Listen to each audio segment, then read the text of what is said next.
Oral submucous fibrosis ये एक pre cancerous condition है। तो ओएसएमएफ में दोस्तों मरीज का मुंह का खुलना कम हो जाता है। तो ओएसएमएफ ऐसे लोगों में होता है जो गुटखा, पान मसाला, सुपारी आदि तंबाकू उत्पादों का अत्यधिक सेवन करते हैं कि इसका मैलिग्नेंट ट्रांसफॉर्मेशन रेट 7.6% है।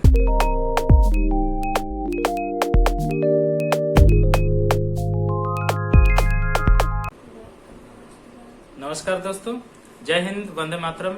स्वागत है आप सभी का एक बार फिर से आपके अपने YouTube चैनल डॉक्टर आईटी में।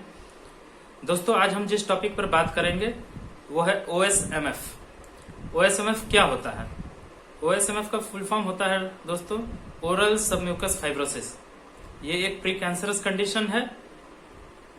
प्री कैंसरस कंडीशन का मतलब होता है शरीर की ऐसी अवस्था जिसमें कैंसर होने की संभावना आम आदमी के मुकाबले कहीं ज्यादा होती है। तो ओएसएमएफ में दोस्तों मरीज का मुंह का खुलना कम हो जाता है। अब मरीज के मुंह का खुलना क्यों कम हो जाता है ओएसएमएफ में और कैसे कम हो जाता है, इसके बारे में हम आगे बताएंगे। आप ध्यान से वीडियो को देखते रहिए। तो ओएसएमएफ ऐसे लोगों में होता है जो गुटखा, पान मसाला, सुपारी आदि तंबाकू उत्पादों का अत्यधिक सेवन करते हैं। ऐसे लोगों में गुटखा, सुपारी, पान मसाला के अत्यधिक सेवन से उनके अंदर, मुंह के अंदर के म्यूकोजल टिश्यूज को बहुत ज्यादा क्षति पहुंचती है।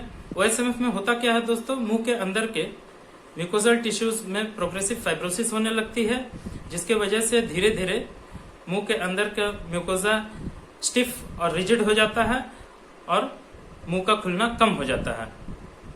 स्टिफ और रिजिड होने का मतलब है दोस्तों मरीज के गाल, लिप्स और उसके टंग, इन सब में जो नेचुरल इलास्टिसिटी है, फ्लेक्सिबिलिटी है, जो स्ट्रेचनेस है, वो कम हो जाती है और जिसकी वजह से मुंह का खुलना कम हो जाता है और ट्रिस्मस हो जाता है। वहां के भाग जो अंदर के ओरल टिश्यूज हैं वो स्टिफ हो जाते हैं, यानी कि टाइट हो जाते हैं, और जिस वजह से ट्रिस्मस होता है और मुंह का खुलना कम हो जाता है। तो अब बात करेंगे ओएसएमएफ के अकरेंस के बारे में। ये किन एज ग्रुप के लोगों में ज्यादा पाया जाता है? तो दोस्तों ओएसएमएफ किसी भी उम्र में हो सकता है, बट ज्यादातर ये यंग एडल्ट्स में देखने को मिलता है जिनकी उम्र 25 से 35 साल के बीच में हो। और जैसा कि हमने पहले भी बताया है, शुरू में ही बताया है कि ये उन लोगों में होता है जो तंबाकू, गुटखा, पान मसाला, सुपारी का अत्यधिक सेवन करते हैं। और भारतीय उपमहाद्वीप में तो इसका सबसे ज्यादा सेवन किया जाता है, इसलिए पूरे साउथ ईस्ट एशिया और इंडियन सब कॉन्टिनेंट में ये सबसे ज्यादा प्रिवलेंट है। कुछ सदर्न अफ्रीकन कंट्रीज और मिडिल ईस्ट कंट्रीज में भी ओएसएमएफ पाया जाता है। और सबसे बड़ी बात ओएसएमएफ की ये है कि इसका मैलिग्नेंट ट्रांसफॉर्मेशन रेट 7.6% है। यानी कि अगर ओएसएमएफ के 100 मरीज हैं तो उनमें 7 से 8 मरीज में, 7.6 मरीजों में, लगभग 7 से 8 मरीजों में ओरल कैंसर हो जाता है। तो ये एक बहुत ही डरावना और बहुत बड़ा आंकड़ा है दोस्तों। तो दोस्तों अब बात करेंगे ओएसएमएफ की हिस्ट्री के बारे में। तो ओएसएमएफ को सबसे पहले दोस्तों 1952 में डिस्क्राइब किया गया था। इससे पहले ओएसएमएफ के बारे में बहुत ज्यादा रिसर्च नहीं हुई थी, बहुत ज्यादा जानकारी अवेलेबल नहीं थी। तो 1952 के बाद बहुत सारे हाइपोथेसिस सजेस्ट किए गए, जिसमें ओएसएमएफ की ओरिजिन को एक मल्टीफैक्टोरियल बताया गया और इटियोलॉजिकल फैक्टर्स में एरिका नट यानी कि सुपारी, चिली में पाया जाने वाला कैप्सेसिन और बॉडी में माइक्रोन्यूट्रिएंट्स की डेफिशिएंसी जैसे आयरन, जिंक और एसेंशियल विटामिन्स की डेफिशिएंसी को एटियोलॉजिकल फैक्टर बताया गया। इसमें एरिका नट च्यूइंग को यानी कि सुपारी के सेवन को ओएसएमएफ का सबसे मेन कॉज बताया गया। दोस्तों एरिका नट च्यूइंग यानी कि सुपारी के सेवन को ओएसएमएफ का सबसे मेन कॉज माना जाता है। अब थोड़ा सा बात करेंगे एरिका नट के बारे में, क्योंकि यहाँ प्रश्न उठता है कि सुपारी को ही ओएसएमएफ का सबसे मेन कॉज, सबसे रिस्पॉन्सिबल क्यों माना गया है। आखिर सुपारी में ऐसा क्या होता है जो इसको सबसे रिस्पॉन्सिबल माना गया है ओएसएमएफ के लिए।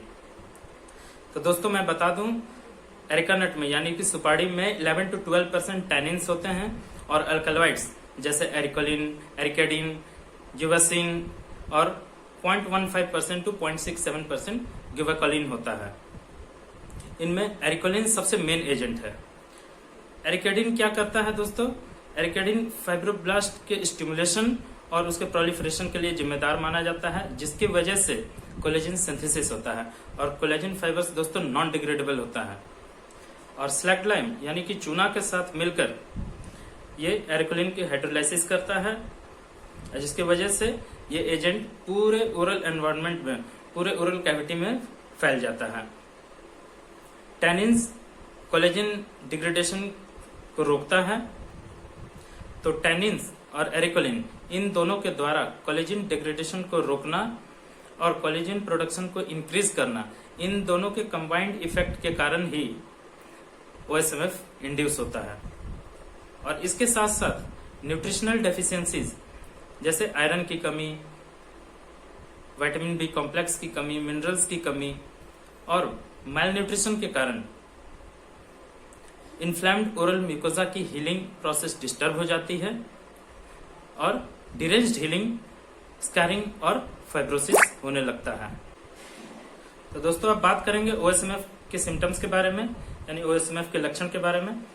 तो OSMF की इनिशियल स्टेजेस में, उसके शुरुआती अवस्था में मरीज के मुंह का खुलना कम हो जाता है, माउथ ओपनिंग कम हो जाती है और अंदर की तरफ से छूने पर लेदरी फील होता है और वर्टिकल फाइब्रस बैंड्स उसके बक्कल म्यूकोजा पर यानी कि चिक में, गालों पर उसके वर्टिकल फाइब्रस बैंड्स बन जाते हैं।